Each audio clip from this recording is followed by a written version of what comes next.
am the sword in the darkness. I am the watcher on the walls. I am the shield that guards the realm of men. I pledge my life and honor to the Night's Watch. For this night, and all the nights to come.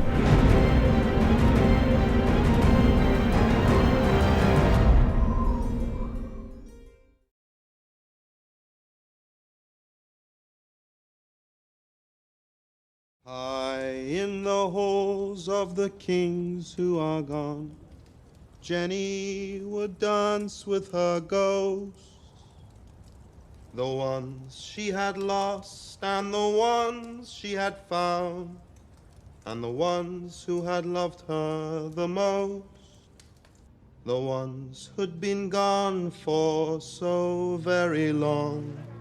She couldn't remember their names.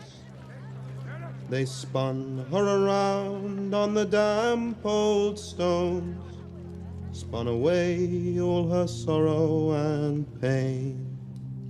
And she never wanted to leave, never wanted to leave, never wanted to leave, never wanted to leave, never wanted to leave, never wanted to leave. Welcome to the Night's Watch, the swords in the darkness, the mighty shields that guard the football realms of men. This evening, by way of Raven, we begin tonight's watch on a somber note as we pay homage to our newly fallen Lord Commander, who bravely and without fear bet on himself to become one of the greatest members the Night's Watch has ever seen, and to be recognized by his team as such, with salary commensurate. It is with heavy heart that we deliver the news that Lord Commander Dakota Prescott, known by most as Dak, saw his watch end with 6:33 left in the third quarter. Dak took the ball at the middle and then to the left.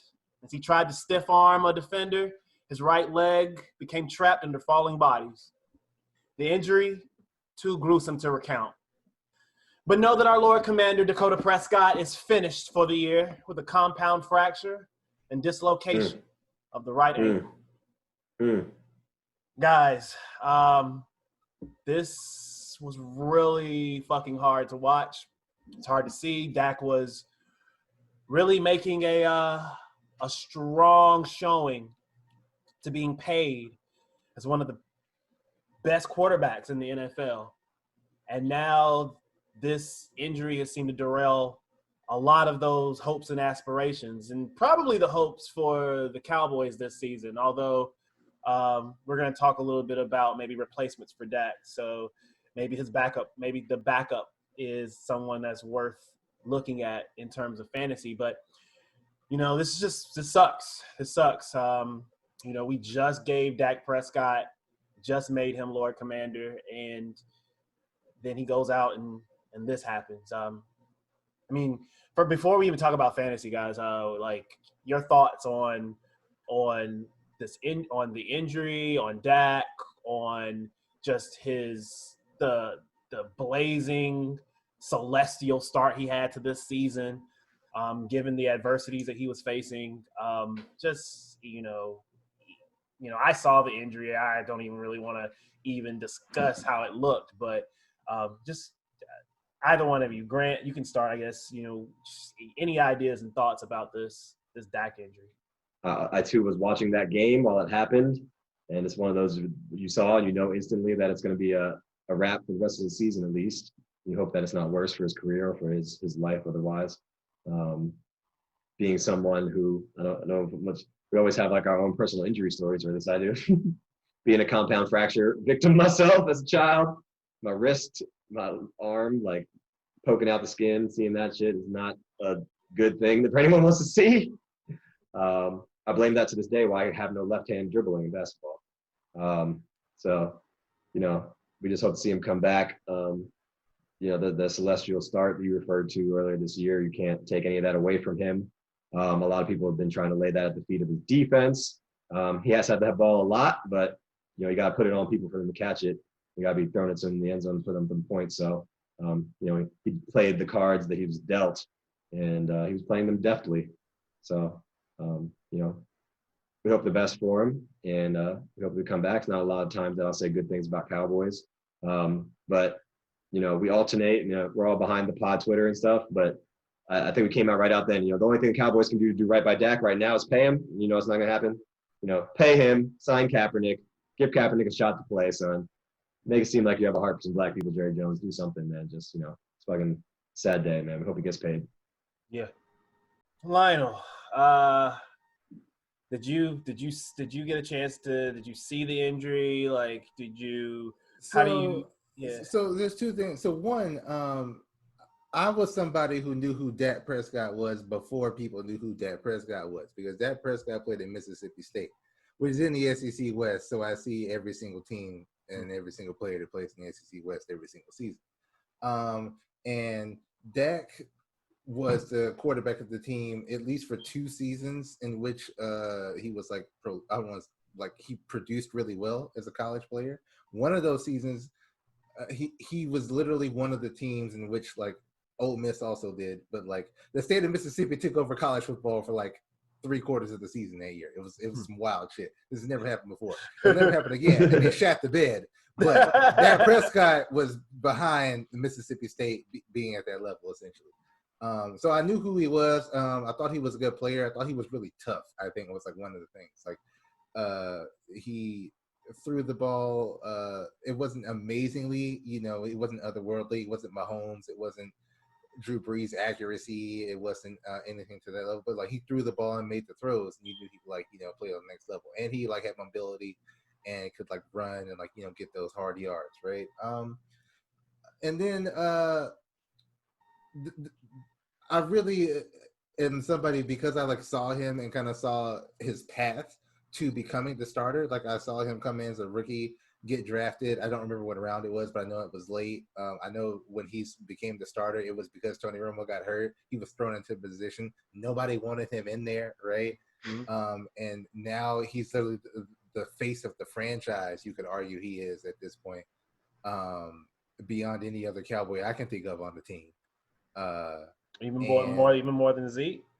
Yes, absolutely. I would say Zeke is not a fan favorite right now after the Cowboy shit, right?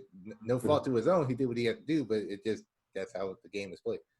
And I think they definitely present Dak's personality is more family friendly too, versus Zeke. Zeke's kind of the bad boy to his, right? He in Campbell's commercials, bro. Who was the last black quarterback in Campbell's commercials? Donovan McNabb. Exactly. How did everybody know, son? You see Donovan McNabb, son, running at the vet. There's no fuzz on this eagle. Donovan shaved with chunky soup. God! No. Mom, we're making a commercial here. Donovan, chunky beef with country vegetables now has more beef. More lean beef to fill you up right. More is good. Mama, you can fill him up right after I fill him up right. Eat your chunky, baby. The Campbell's Chunky Beef Foursome. Now with more beef. Yeah, but with all that said, the shitty part of it is that at the beginning of the season, he was in contract disputes, right? Because he's trying to get paid, and he wanted to secure his long-term contract when all of his peers around his same age had secured such. 2, he lost his brother, right? Around while going through all that at the same time, and then 3, now he lost his best season / betting on himself season that was almost going to guarantee that he got the money that he sought, and generational wealth, right? That's why all these dudes play this game, right? And sacrifice their body. He just happened to be a sacrificial lamb in this instance. Yeah. We're all fantasy players, and to take it to the deeper level, right? We all understand how the franchise tag works and what happens and the number that's associated with that, and how it's a one-time buy-in. But Yep. when you compare what that is compared to these other guys who are getting these long-term contracts and guaranteed money. Look at Alex Smith right now. Alex Smith shouldn't even be playing football. He doesn't even have to be playing football. Stole my thought. Yeah. None. Yeah. Yeah. So Grant, you can elaborate on that more since you had the same thought. I was just gonna say as the point, right? The only reason that we saw Smith walk onto the field last week is because he came out. He had like 30 guaranteed on that deal or something, some ridiculous amount guaranteed. Where the recent races have no choice but to keep him on the roster, right? So the complete opposite of Dakota's fate. Yeah. Exactly. Yeah, I mean, we know that the Cowboys are notorious. Jerry Jones is a notorious tough negotiator when it comes with player contracts. I mean, the Zeke holdout, and for the Zeke holdout, I mean, Zeke needed to hold out. He deserved the money he got paid, that he was paid. He should have held out. And Dak, he shouldn't have just taken the crumbs they were going to offer him. And yes, crumbs is relative. They offered him a lot of money, but you see what Patrick Mahomes is getting paid. You see what Jared Goff got paid. Jared Goff is not better than Dak Prescott. He, just period. So Dak deserved to get his money before this. I said coming into the season last year that I thought Dak was the one in the top 5 in quarterbacks, and people, definitely disputed me on that heavily. And I mean, he came out, and Dak is hampered by a bad defense. If that defense was half decent, they would be 3-1, not 1-3. So, and they're, and if, like I said, if Atlanta could fall on a football, they'd be 0-4. So it has nothing to do with Dak Prescott, so Dak should be getting paid. So Dak was a 4th round pick, and because he was not a 1st round pick, right. All of his peers got paid already and have now gotten paid more, their long-term payment. Dak didn't get paid at all because he was a 4th round pick. Right. That's right.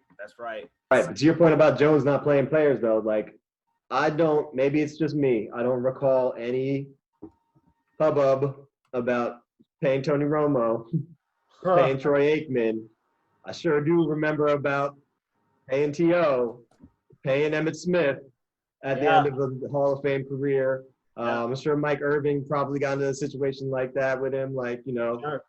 Sure. Zeke held out because Emmitt Smith held out. Because Emmitt Smith held out, which is, I mean, that's the only way, that's honestly his only leverage. That's an NFL player's only leverage. You have to be willing to not take money to show them that I'm not just going to take whatever the fuck you give me. I'm willing to lose money. And that requires that the player be responsible with their funds and be responsible with their money and know, what risk they're getting. But, with their body. Yeah, with their bodies. You have a limit. And as a running back, you have a way limited limited shelf life. With quarterbacks, you typically have a longer shelf life, but, any hit, any wrong move, any turn, we've seen so many non-contact injuries in the NFL now. You need to get paid early on. If you don't, then they're not gonna pay you, and that's just the way it is. Come on, that's just the way it is. Things will never be the same. That's just the way it is. Oh yeah. I want to be, only way I've been practicing my whole life to live my life is to be responsible for what I do. I don't know how to be responsible for what every black male did. I don't know. Yes, I am going to say that I'm a thug. That's because I came from the gutter and I'm still here. Fantasy owners are going to have to be without Dak, unfortunately. And a lot of them, one of our fraternity brothers who will be on for Issues and Concerns, he had Dak in the infamous league, lost him, and now is having to make a scramble to determine, what quarterback he's going to get. And in a 14-team league, that's becomes you're picking from dregs. So yeah. So I lost Dak in a 2-quarterback league myself. Yeah. Where I have back-to-back high scores, and also lost Dalvin Cook this year, man. It's tough rough. You got to also wonder, like, what has helped Dak reach the heights that he's reached, right? Is partially the volume, right? He's been going bananas with the volume, but then now the hindsight, did the volume expose him more than necessary, right? And it's like, this one is a catastrophic injury. This is just one of the roll of the dice ones that happens, right? But every time you roll that dice, you can throw them snake eyes. So replacing Dak's production is going, especially over the first 4 weeks, it's going to be damn near impossible. You're not going to be able to just find that on the waiver wire. But there are options out there for replacing Dak. Guys, like, who are some of the guys you would be targeting, like, right now, as possible replacements to at least help you replace some of that value that you're losing? Like each one of us give us one person that you would be targeting right now. If you were a Dak Prescott owner, who would you be targeting in your waiver wire that could be available in 12-team leagues? Yeah, so I'm gonna just assume that I'm gonna say that one, they're not available in our league. They're not available in ours. Those fringe guys who like just kind of like got taken in our league, I would say Derek Carr is probably the one I would throw out. Not because I believe in Derek Carr necessarily as a quarterback, which is why he potentially would be out there, but because they seem to at least know what they're doing in order to take advantage of the weapons that they have there. Like Josh Jacobs, Henry Ruggs, they got some weapons going on. Some athletes kind of flying around out there in Las Vegas now, not Oakland. So I'd take him. Justin Herbert would probably be like the other guy if he's available. Who? If he's available, but those are the two guys that at least come to mind, at least off the top of my head. There's plenty of guys that are out there, but Lionel went with who I would pick as my obvious pick, but he's on bye next week. Justin Herbert definitely he's probably a grab either way. Like, he's, even with going into the bye week, like, somebody's going to need another quarterback. We're going to see someone else go down, right? If you got a spot, it's not a bad guy to grab, period. I think last week, when we talked about it, was a week for the bye week quarterbacks, because there was some juicy matchups for lots of folks, like Wentz. I guess no, it was Wentz Steelers, so I'll take that back, right? It was Danny Dimes against Atlanta. Carr had the Chiefs, yes? Carr something like that, right? He balled where he said Carr. It was not a good matchup, technically. Right, but it's like, you knew they were going to be like, it's that same thing. It's like, it's a rivalry. You go with the volume. If you're already choosing a second tier guy, you're going to want to go for that volume situation, right? Yeah. I think Brian Fitzpatrick had himself another week last week too. But to me, it's really, and I know you asked for one answer, so we both failed you many. A move that I've seen my co-owner Derek Evans and also line brother pull off, and he pulled it off in 2 leagues due to the specialness of this week with a game on Tuesday. He happened to have somebody who didn't lock on both leagues and was able to drop them post-Dak injury for Ryan Tannehill in 2 leagues. So he was able to get out ahead of the waivers, at least. Even if Tannehill is not the guy you want, you know that you grabbed somebody that was available, which people can't do out there in the podcast land, but it's more like that's the type of stuff you got to think about, especially with the weird schedule situation. You want flexibility on your bench to let someone go, and you want to pay attention who's available in the late games. Yeah. I think, that's all good. I think I would echo some of the guys you guys said. I think my first priority, if I was a Dak owner, the first person I would go after is I really do believe in the rookie Justin Herbert. I think that he is. I said it 2 weeks ago when I saw him first get in the game for Tyrod Taylor. I said the kid looks good. He doesn't look scared. He's tall. He's strong. He's not afraid to throw it down the field. He gives Keenan Allen value. He makes the offense go.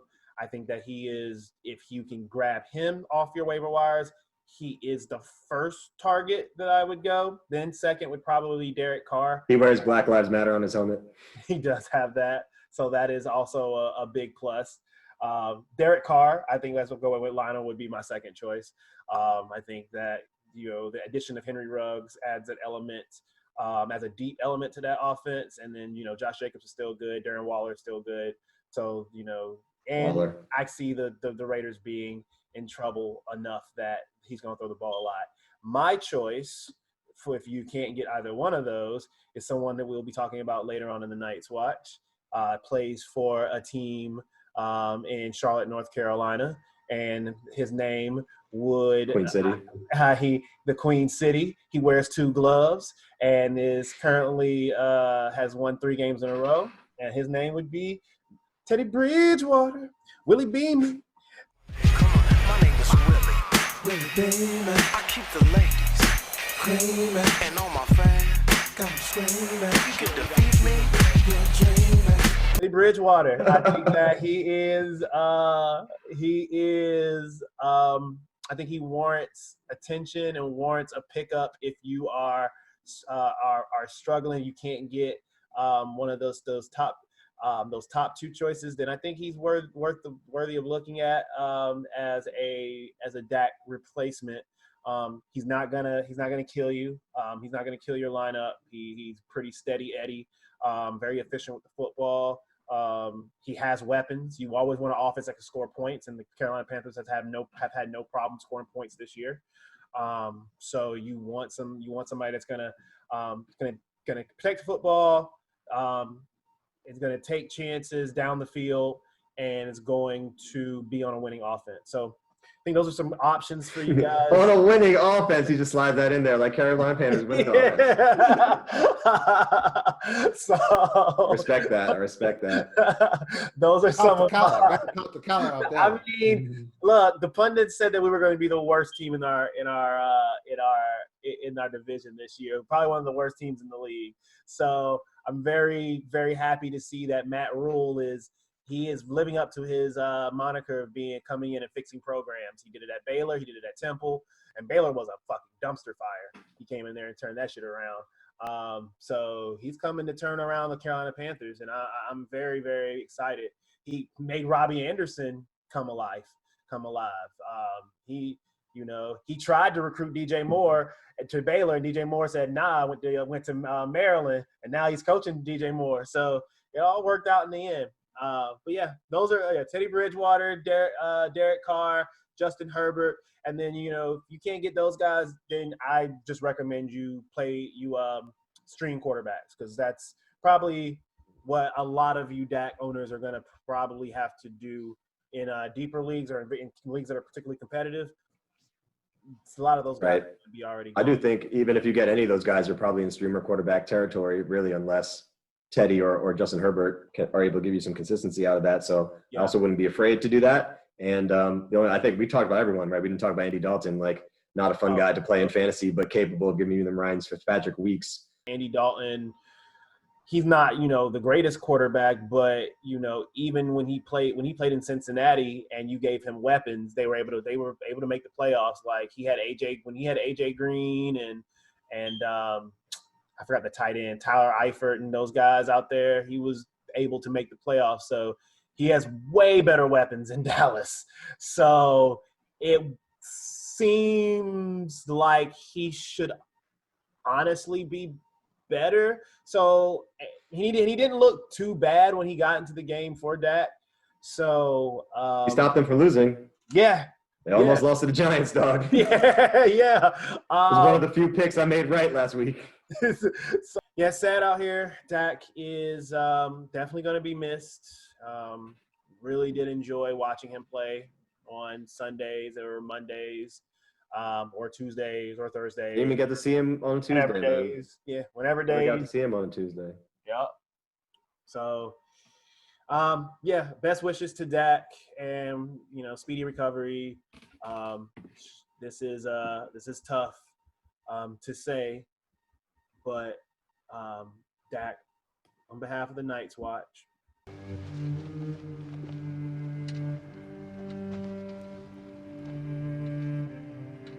What do you want me to do with this? Wear it. Burn it. Whatever you want. You have Castle Black.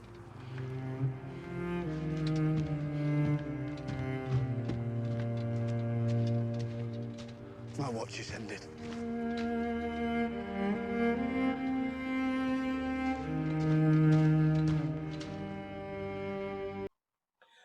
Other Night's Watchmen performances. Of course, we have to talk about Patrick Mahomes. He had a pretty decent line against the Raiders. 22 of 43 for 340 yards, 2 touchdowns and an interception. And then he ran the ball 6 times for 21 yards and another touchdown. So 3 touchdowns and a pick for Patrick Mahomes. A lot of that production came in the first half. He was cruising early on. I think he got like 3 of those touchdowns in the first half. But then after that, the Raiders kind of locked down on Mahomes, and he just didn't look good at all after the second half. He only completed 51% of his passes in that game. So that's not a really good percentage for Mahomes. And I'm not really worried about Mahomes. I'm not worried about the Chiefs. I'm not worried about anything. He's due for a down game, as anybody is. But if this is Patrick Mahomes' quote-unquote down game, he's probably going to be the number 1 quarterback this year. Lamar Jackson, he also out here completing actually less than 51% of his passes. He had his second worst start of the season, 19 of 37 for 180 yards, 2 touchdowns and a pick, 27-3 cruising victory against the Bengals. So, another game in which he wasn't asked to do too much. Last week, they basically beat the brakes off of the team they played last week. However, this is the second bad stat line of the week for Lamar Jackson. He's now the number 9 quarterback on the year. So not the number 1 quarterback that he was last year. Is this all game, guys? Is this all game flow? Or is it time to start really worrying about whether or not, Lamar Jackson is going to have a good year? The problem with the Ravens offense is the running game, because they're, I guess, getting like yards if you count up the 3 backs that they're running, right? But they're not really getting a consistent rushing effort. And because teams are now, there's only so many times that you can run Lamar Jackson against NFL defenses and they see it and they don't figure out how to do something about Lamar Jackson running the ball, right? Right. So you're also getting less production from him himself running the ball, right? He's not going to break his own record this year. I don't think it's anywhere in sight, right? No. And with that gone, it turns to the passing game, right? And then that is when I think we addressed this in some aspects in earlier pods. The weapons that he has as a receiver. Again, if Hollywood Brown is the best thing that you have going at receiver, and Mark Andrews, right? I would say it's 1A and 1B, the best things that you have going at receiver. Compare that to the rest of the league. That's really not gonna help out your quarterback a lot, especially when, as I just said, the running game is not doing what you would want it to do. So I think Lamar's lack of production is a consequence of the offense as a whole being not innovative enough from year to year. Yeah. Yeah, I think Lionel hit it on the head. Not much to say there. I was definitely going to emphasize the running back situation, right? That was what really allowed him to open up over these past 2 years, was that run pass threat when Ingram was clicking. And whatever they're doing there with the rotation, they're getting the yardage total, but when you're watching them, you're not feeling like they're able to keep drives moving with the running game. Yeah. In the same way that they have over these past 2 years. And I think that's also negatively impacting them on the defensive side of the ball a little bit, because they were like a big game control, ball control team over these past 2 years when they've had that success. And I don't know if it's maybe they've wanted to try to open it up a little bit more with Jackson, but I don't think his pass attempts are really that up. It's just it has to be part game flow, right? They've gotten to the games that they have won. They've gotten up big. And otherwise, it just seems like the running game is not clicking at full speed like I had over the last 2 years, and that affects him overall. Yeah, I just think there's so much. The run game isn't clicking, and he's just not running a lot. Like this last game, he ran twice for 3 yards. He's just not. He's not. And honestly, I think that they're going to probably take a collective effort to keep him from running so much. Like if they don't have to present. I mean, they take him out of the game after the third quarter when they're up big all the time. Like Robert Griffin III gets probably the most play of any backup quarterback in the league who's not starting for an injured quarterback. So that's also a thing you have to worry about with Lamar Jackson. Like they are not scared to pull him off the field in the fourth quarter. And like Lionel said, the weapons, the offense, the receiving weapons are not that stellar when you put it up and compare it with the rest of the league. So, and she's like his receivers drop passes a lot. So it also is just Didn't they set a record like week 1 about either week 1 or week 2 for like number of drops in the game? I believe they had 5 in one game. I remember that 2 of them was to Hollywood Brown. So I also think that this does present another wonderful time to buy low on Lamar. I think there are people out here who are a little worried. This is the second below 20-point week he's had probably in a row. It's not looking like. I mean, it's not looking like he's going to be the number 1 quarterback to end the year. But who knows what happens down the stretch.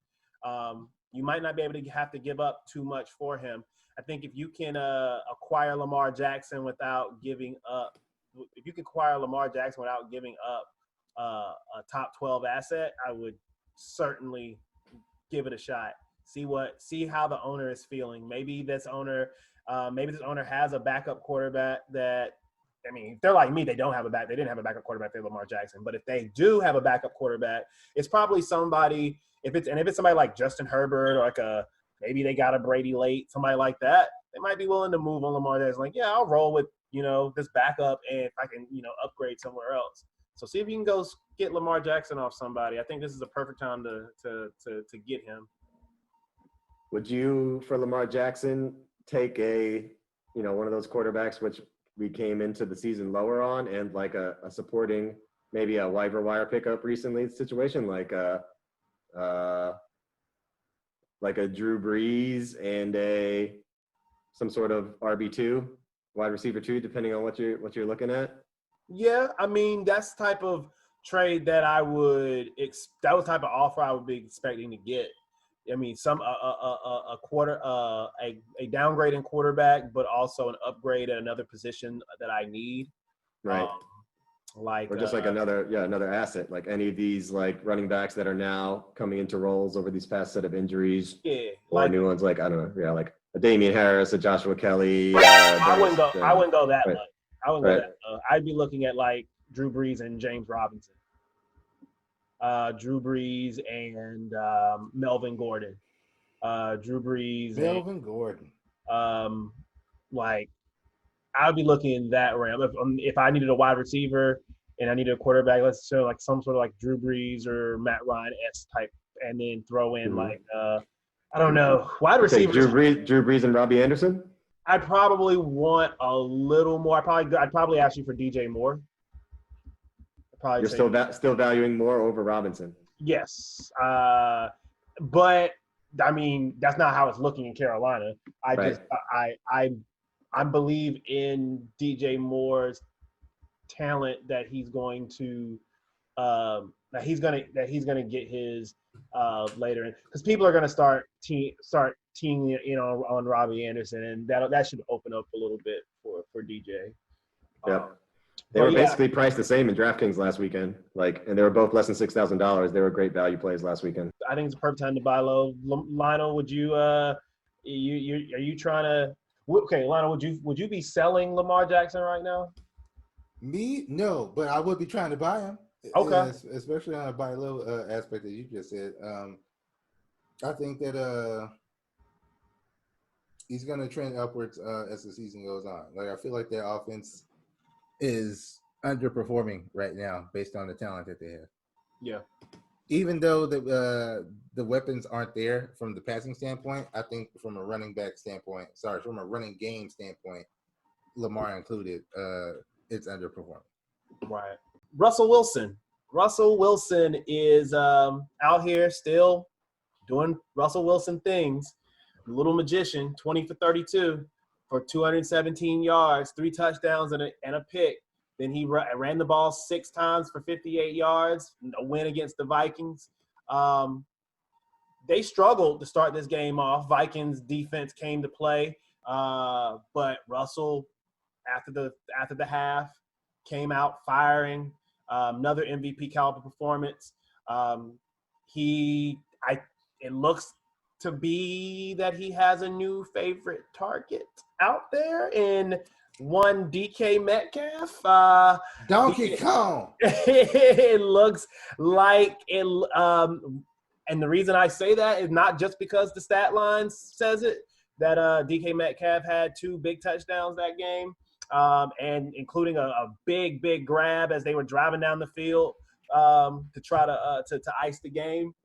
But Russell Wilson came out and said that DK Metcalf reminds him of Jerry Rice. So he can be one of the best ever. San Francisco treat. He can be one of the best ever. Bold. God. Canada Dry bold moment. Ginger ale. Call us. We got a sponsorship for you, Canada Dry. Do you guys see him as becoming one of, like, Russell Wilson aside, I mean, maybe this is a lot of him just pumping up his guy, but do you see that as like DK Metcalf, one of the best ever?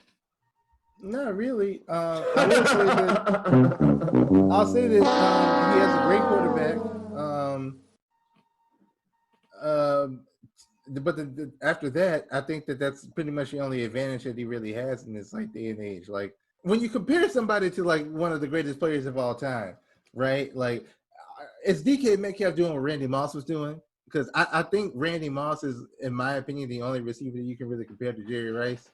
Mm-hmm. And Randy Moss, as soon as he came into the league, was like, that's that dude. And you already knew that he was.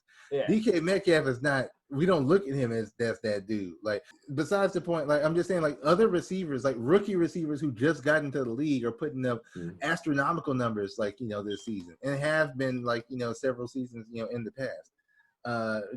Second-year receivers are doing the same thing. Look at Darius Slayton. He had a fantastic game. Yeah, he did. Right? 111 yards, I think, or ish, Darius Slayton had off about 6 catches. But so I don't want to say that DK Metcalf is an extremely talented, as again, we on the pod here have been praising him. But slow your roll, dog. Slow your roll. Crawl for your wall, dog. My man has a pacifier. Like, he a baby right now, dog. Like, chill.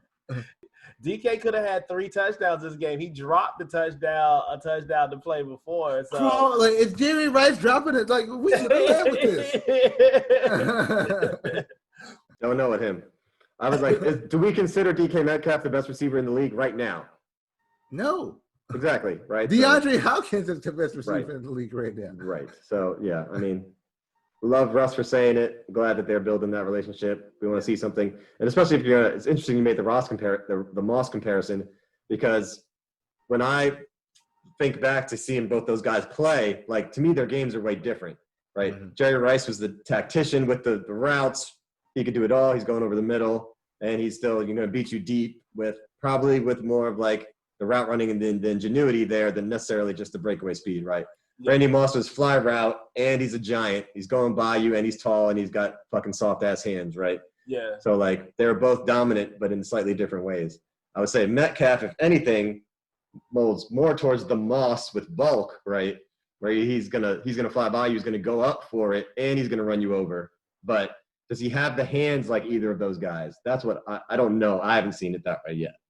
Russell Wilson is treating him like he's he's one of the best to play the game. I don't know. I'm not gonna say he's one of the. It's way early to make that comparison.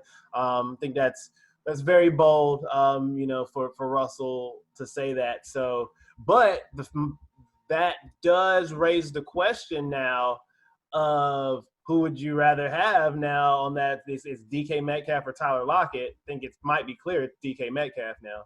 I'm still, the way I've been preaching to you guys, at least this first, we're just passing the quarter-way mark of the season, theoretically. And depending on your situation, I'm not like rushing to get rid of guys that I believe in. I was never a huge Lockett believer coming into the season. Both you, Manny, and my brother have tried to convince me otherwise. And we saw it weeks 1 through 3, right? It's not like it's not there. So, yeah. How much of that Lockett not getting them is directly related to DK having these last 2 weeks. You got to think about that too. Because like Russ bigging up DK like that too, he's going to throw the ball to his boy Tyler Lockett. Like, yeah.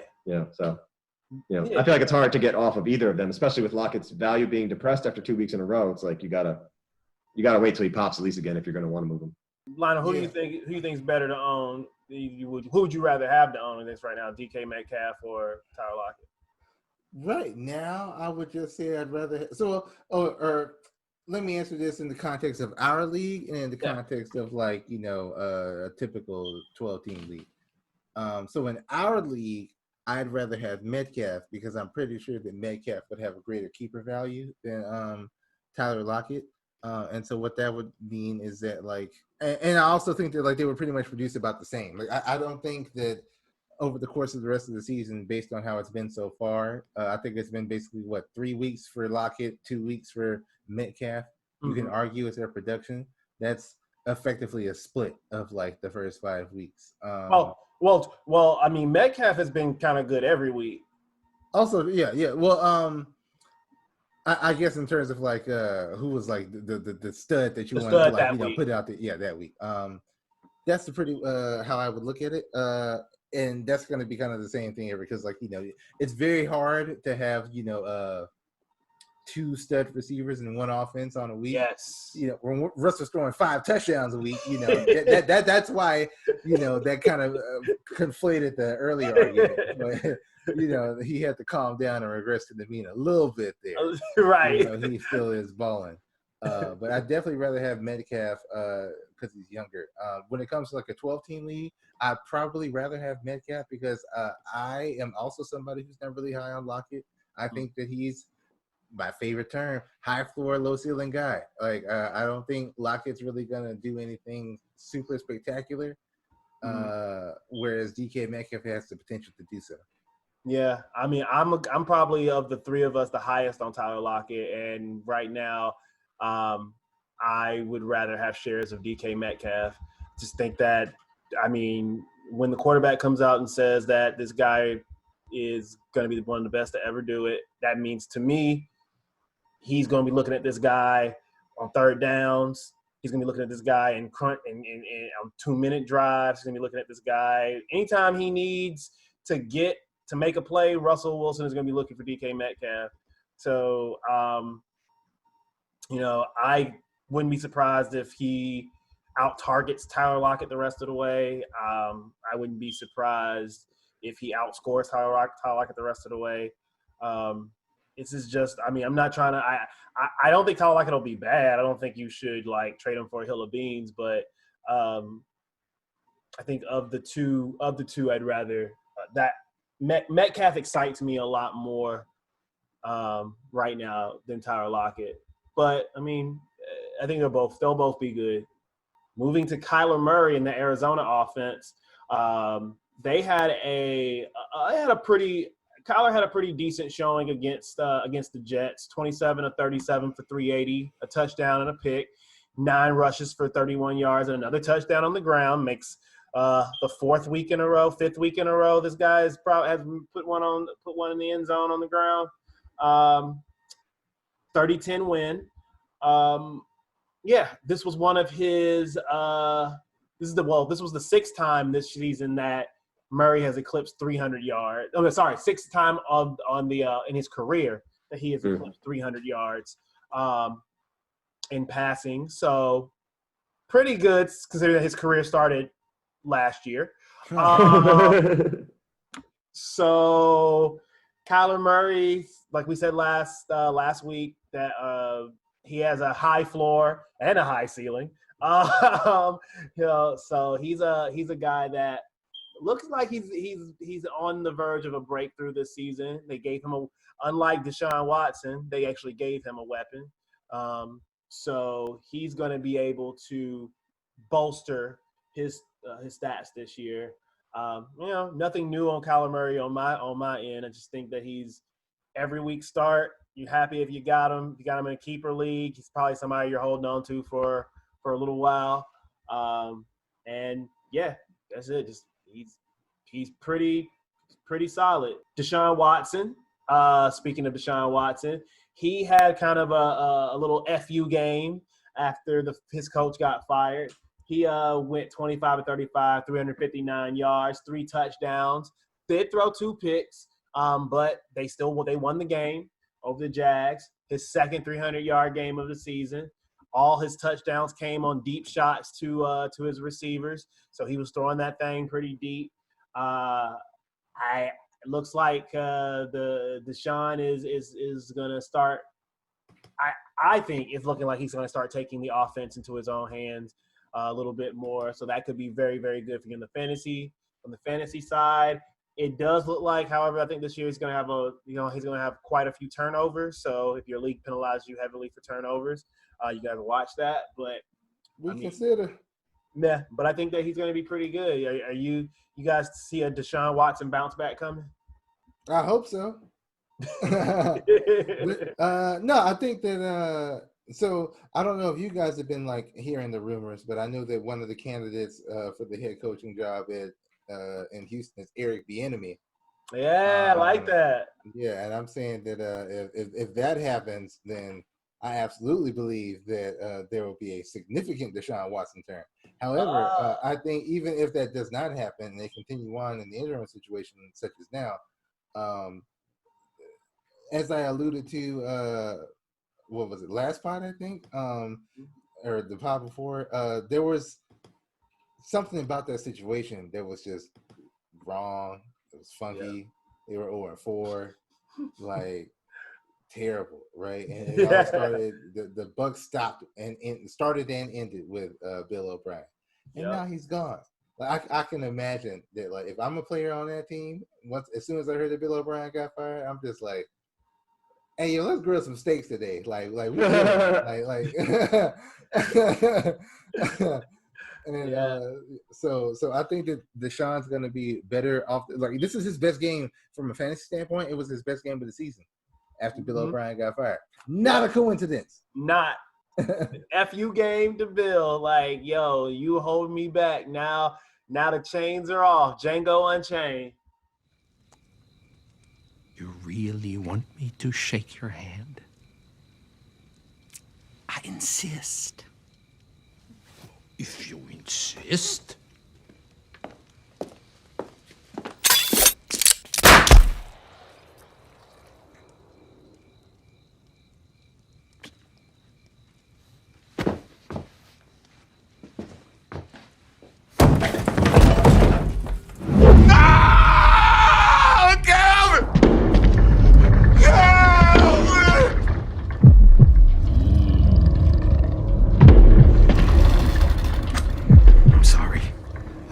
Resist. And finally, we have Teddy Bridgewater. Of the Carolina Panthers. Teddy Bridgewater, the forgotten man, the one that is is looked over. Teddy Bridgewater out here throwing the ball 37 times, completing 27 of them for 313 yards. 3 touchdowns for Teddy, 1 pick, and a win over the Falcons, who just can't seem to just right the ship. A team with so much offensive talent can't seem to do it. Their defense, though, not that good. Teddy was killing them underneath, over the middle. Just The offense is not a dink and dunk offense, as he does take deep shots down the field to both Robbie Anderson and to DJ Moore, but they are very happy and will content with throwing the ball underneath to Mike Davis, throwing the ball short to Robbie Anderson, and getting a lot of yards after the catch, which allows Teddy to make safer passes. He's not afraid to pull it down and run. He'll give you at least a couple rushes a game, and you could do a lot. You definitely could do a lot worse. I think he was definitely under-owned last week. His ownership percentage has gone up quite a bit. Bye weeks, injuries, things of that nature. It's Teddy Bridgewater start in 12-team leagues at this point. I'd feel better about starting him than some other quarterbacks like Teddy Bridgewater, Phillip Rivers. I'm starting Teddy Bridgewater. Sure. Right? It just depends on. We're in bye week season now, so he's probably a solid bye week fill-in, which I think you alluded to. Well, Gardner Minshew is in top 12 right now. Would you start Teddy over Gardner Minshew most weeks? Well, probably. I would, but I'm biased. I've been a recipient of, in my 2-quarterback situation, I grabbed Gardner Minshew off the wire ahead of week 1 just because I didn't like Baker's matchup, and he was slated to be my second quarterback, and I think he's been a top 10 fantasy quarterback so far this year by the numbers. He has been. I would probably, if you're already doing it, you're riding that till the wheels fall off. If you're not doing that with either of them, and you're looking at the schedules coming up, Teddy's got a little bit of different stuff here. It's not like the easiest schedule coming up. He's got Chicago at New Orleans, home Atlanta, gotta like that. At Kansas City, we've seen them get thrown on. Tampa Bay has not had a terrible defense. They've been turning people over. Detroit, Minnesota before the bye. So, he's got probably a mid-level strength schedule coming up, fantasy strength schedule coming up. I don't have the Jags in front of me right now, but I would probably still slightly give it to Minshew. Okay. But I never would have thought Teddy was going to be in this conversation coming into the season, and he's firmly in that. Yeah. In that end of the 12-team conversation. Yeah.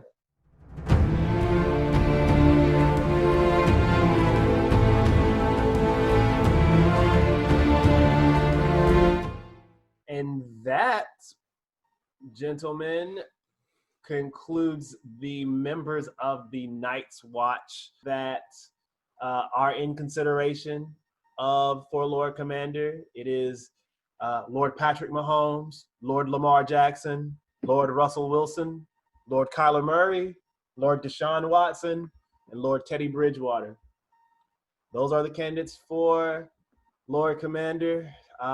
Again, we send our regards to Dak and hope for, again, a speedy and safe recovery. I think I'm going to have to go with Mr. Wilson. Oh, Russell Wilson. This wasn't his best week. This wasn't, a tried and true performance that he's shown over the first other 4 games in the season. But I think that he has shown that he is elevating that team to a level almost single-handedly. Like it's pretty much him. Like his troops want to follow him. And when you are that much associated with like the positive morale of your team, you have to be the Lord's Commander of the Night's Watch. Like I'm throwing in my vote. Like he I want him to lead me. Like it has to be him. Fair enough. I like it. I just want to meet Sierra, bro.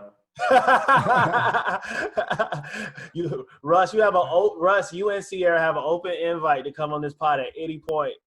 Whenever you want to come. Yeah. Sierra, you can just come by yourself, son. You ain't got to we'll talk about whatever you want to talk about. But, I mean, I have made my feelings. I have not cloaked them in any cloaks. Our man Russ, right now, #1 fantasy scorer in all of the fantasy land. He is undefeated in real life. Yeah. He's got great hair. Got a good sense of humor. He bigs up his team. Nothing about him looks like you don't want to hang out with that motherfucker. So yeah, still maintaining my vote.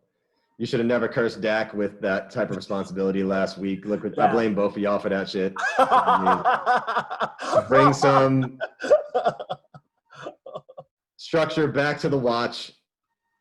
Return the cloak to its rightful owner. Big Russ. All right. Well, as much as I want to give it to Teddy Bridgewater, because I really think that he does not get his flowers enough. And his line was great this week, and he has shown consistency over the last couple of weeks. As we have seen, the responsibility of Lord Commander is not one that should be taken lightly. Terror is around every corner. And as such, I want a battle-tested warrior, someone who's been through the slings and arrows and has tasted victory and also tasted the bitterness of defeat. Not handing the ball to Marshawn Lynch. Play clock at 5. Pass is intercepted at the goal line by Malcolm Butler. Unreal. Malcolm Butler, who almost made the phenomenal play that wound up in Purse's arms. There are flags on the field for a celebration. Amazing. However, despite that, Russell Wilson has been having an MVP caliber year. He's been put up another MVP caliber performance. And I think that for the first time, I think it might be since the first time, we have a unanimous Night's Watch commander. So Russell Wilson, on behalf of the Night's Watch, congratulations. You have repositioned yourself on the throne of the Night's Watch. Hooray. You have shoes to fill in the sense that Dak was a rising star for us, but we do need stability in the watch. And with other veterans out here catching the virus, others going down with injury, others being wounded in battle against enemies they did not know that they were their enemies, and with one who just lost his way for no fucking reason. We need you back at the helm of the watch. So Russell Wilson, congratulations. You are this week's Lord Commander. That's just the way it is. Things will never be the same. That's just the way it is.